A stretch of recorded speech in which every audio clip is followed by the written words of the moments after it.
Hi, this is Lisa Beach, and this is an overview of Chapter 1 in your Technology in Action 10th edition. In Chapter 1, you'll find an overview about the importance of learning about computers and technology, which is what we'll be doing in this class. To begin with, the chapter talks about technology on the world stage. In terms of political issues, you may have read recent news stories in the past year or so regarding the ways in which social networking played a part in a variety of political circumstances in various parts of the world. Tools like Facebook and Twitter enable the gathering of people of groups of people to connect and exchange ideas. You may remember that in Egypt, people who might not have otherwise known how many other people felt the same way about the current political situation that they did, found common grounds and were able to affect change using social networking. Something called a crisis mapping tool helps people share messages describing violence that occurred in Kenya in 2007, helping people to remain safe in that country. In healthcare, technology is working to help provide and deliver vaccines in response to a flu pandemic. Hopefully, they'll be able to predict what kinds or strains of flu will be coming so that they can then create those vaccines in advance of the outbreak so that there will be plenty of it available. In addition, there's something called a retinal prosthetic that could potentially restore vision to blind people. If you're familiar with a cochlear implant, which is something that has been used in the past perhaps 10 years to help deaf people be able to have some level of hearing, this retinal prosthetic would do or might be able to do the same thing for those without sight. In terms of the environment, scientists are talking about the possibility of installing applications on people's cell phones that would allow them to collect environmental data all over the globe, and that might help them to alert them to new trends in our environment, and again, hopefully keep us more safe. The digital divide is the gap between different levels of internet access in different regions of the world. In our country, for example, the digital divide means that there's a lower level of active, engaged citizens than would be possible if everyone had the same access to the internet. It prevents the use of all the minds on our planet to help solve problems, meaning there is untapped intelligence in various parts of the world because people in those areas do not have access to the internet. There are a lot of projects that are being developed to provide answers to the problem of the digital divide. Here in the United States, a question has become important regarding should we, as the taxpayers, support free internet access for every person in the United States.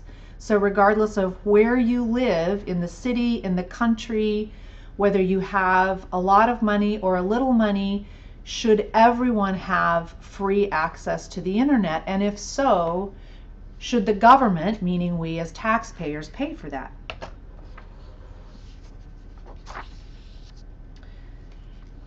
Has social networking affected how you think about things? Do your friends influence your opinion about movies, products, political issues, etc.? Do you connect with people differently with social media than you would without it? And do you think that that's good or bad? These are questions that a lot of us are thinking about right now, particularly those of us who have been around long enough to remember a time when social networking was not so prevalent.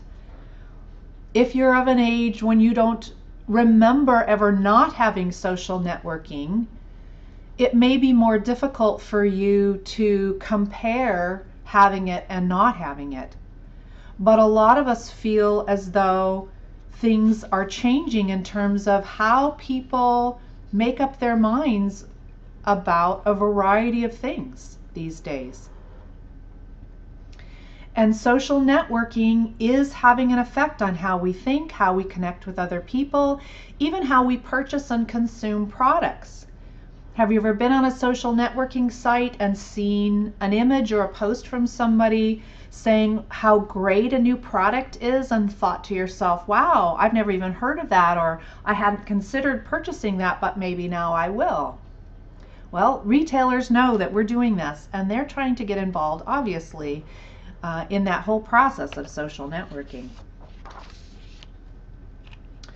Web 2.0 is a term that basically just means that individuals now contribute to what's on the web. Before Web 2.0, those of us, again, who are old enough to have been a part of that history, we just saw what was presented to us on the internet. We didn't really have any role to play in terms of the content that was there. Now we all help contribute to that. Every time we post to Facebook or write a blog or create a review on a retail site or anything like that, we're helping to create the content on the internet instead of just watching it like television. Now we're co-producers, so to speak, of what everyone sees.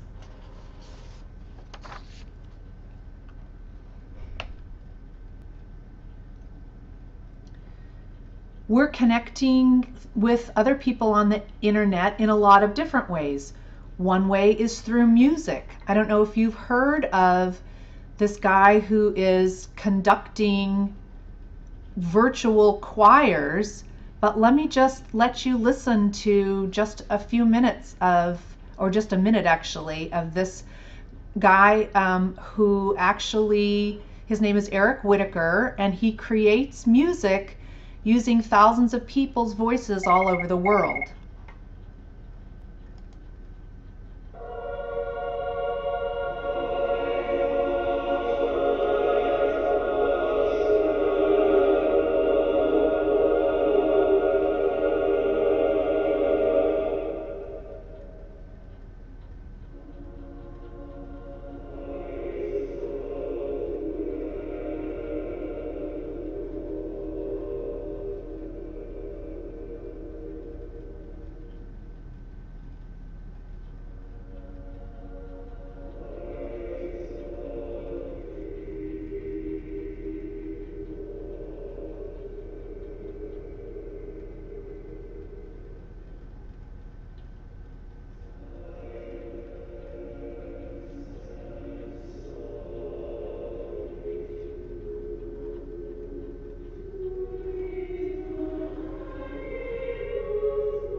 So that music might not have been your cup of tea, but if you think about the fact that that director is directing thousands of people all over the planet to sing the same song in the same key with the same timing, it's pretty incredible.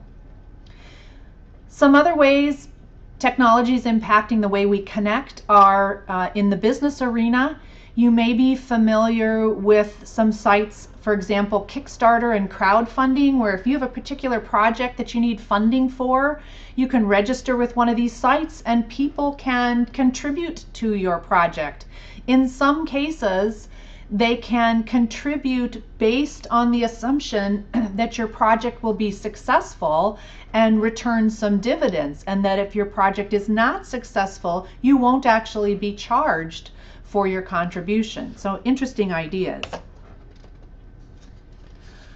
Technology also impacts how we consume. It's changing all aspects of the way we both purchase and consume goods.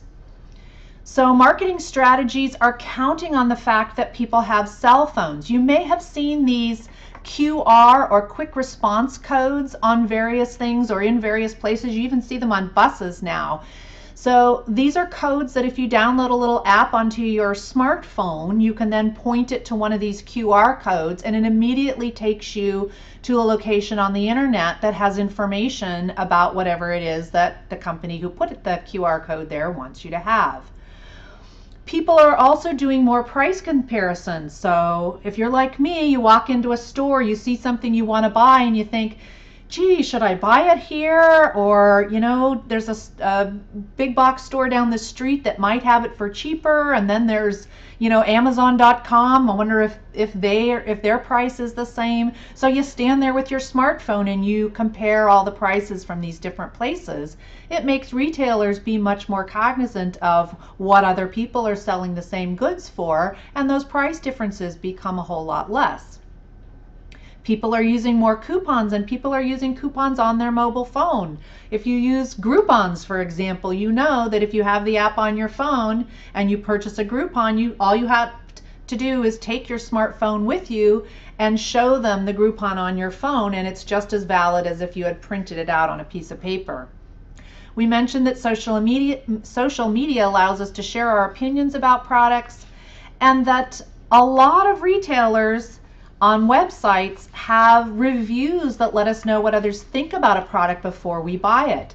You're on Amazon.com, you're thinking about buying that new something, and you're wondering what other people think about it. Well, click on the reviews and you'll find out whether people who have actually purchased it and used it have been successful with it, and that will influence most likely whether or not you purchase that product.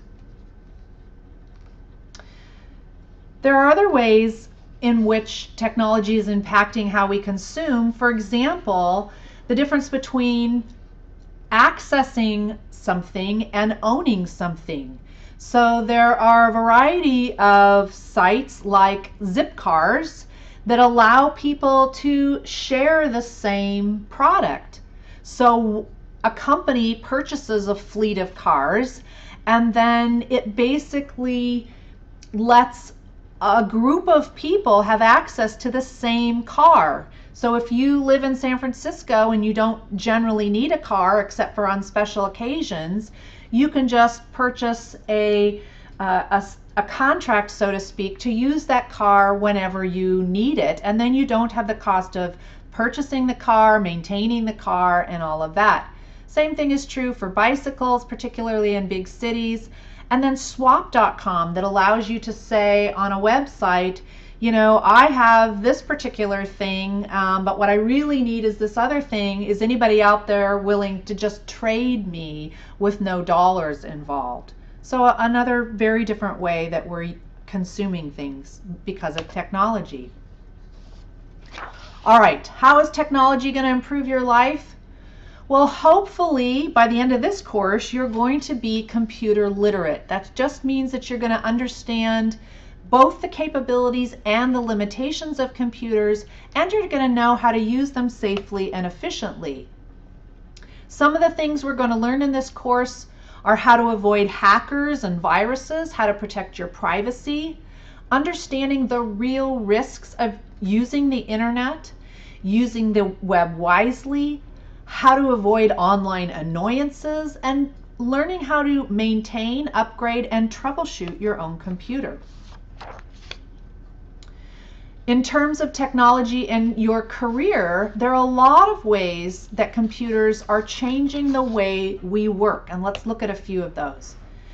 If you're in retail, you probably know that a lot of retail organizations use something called data mining to find patterns in the way their customers are purchasing things. So if you have a club card for a grocery store, you know that that grocery store, that company, is creating a file, so to speak, that lists all the things that you purchase, what amounts you purchase them in, how often you purchase them, all of those things, and then they use that information both to stock their shelves, so that if they find that a particular product is more popular than another one, then maybe they'll put more of those on the shelf, or they'll put them in a different location. But also they use them to send you coupons, to put up advertisements, all of those kinds of things. So they allow retailers to data mining allows retailers to respond to consumer buying patterns. If you're an artist, a lot of artists these days work exclusively with computers. In addition, artists are using the internet to both display and sell their own work. Dance and music programs use computers to create new performances. My husband and I were surprised to hear about 10 years ago when we asked one of our two sons, both of whom are musicians. One of them had just started playing in a new band, and we said, well, which of the instruments that you know how to play are you going to be playing in this new band? And the answer was, I'll be playing the computer. And we didn't quite understand that until we got to understand more about synthesizers and the way computers are creating music these days. In addition, museums are using technology to enhance your experience as a visitor. I don't know about you, but when I go to a museum, I love to rent those headphones so that as I'm walking through the museum and looking at various pieces of art, I have somebody sort of in my ear giving me more information about the artist, the piece of art, etc. So you're taking an online class, you're very familiar with the fact, or you will be by the end of the semester, that technology is changing the way we're educating people. So course management tools like the one we're using, which is Moodle, allows us as instructors to give students assignments, resources, just like this one that you're watching or listening to right now, as well as to take exams, to create content, etc. And the internet allows you as a student to do research online.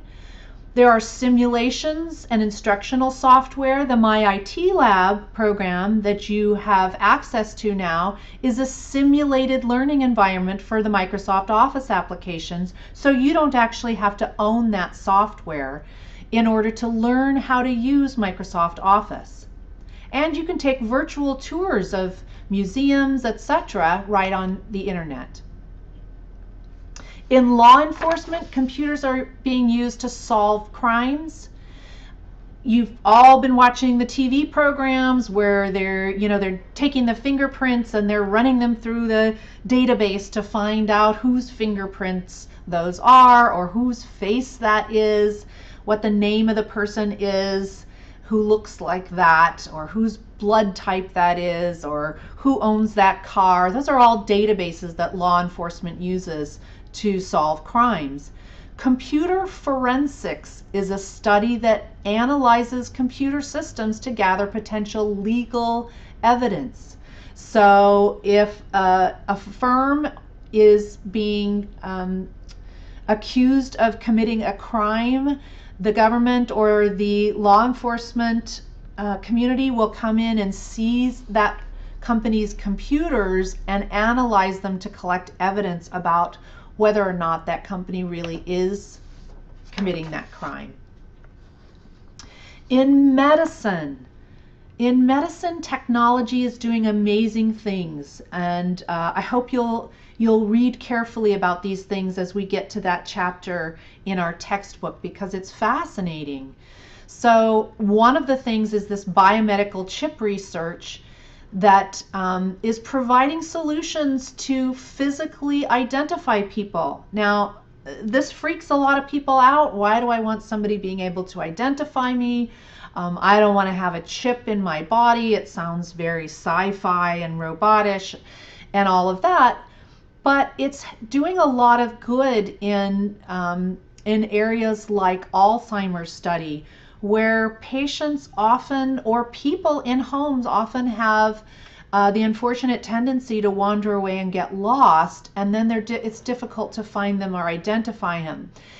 The same thing is being used in our pets, and we feel much differently about it when we put a chip in our dog, and because then when our dog disappears and somebody finds it, they take it to their local vet or their local shelter, and immediately our information comes up and the pet can be returned to us. I know we feel differently about that than we do about these personal ID chips, but there is real value here, and science is coming a long way towards making this a very useful technology.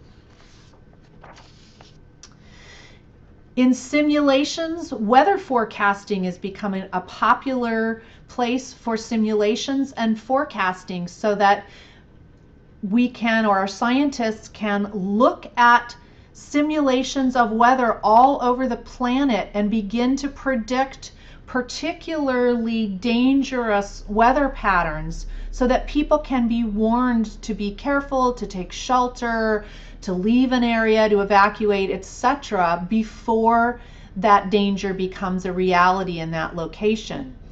In archaeology, it's a very interesting thing that they're doing. In that picture on the bottom there, it's a little hard to see what it is, but that's a picture of a particular set of ruins.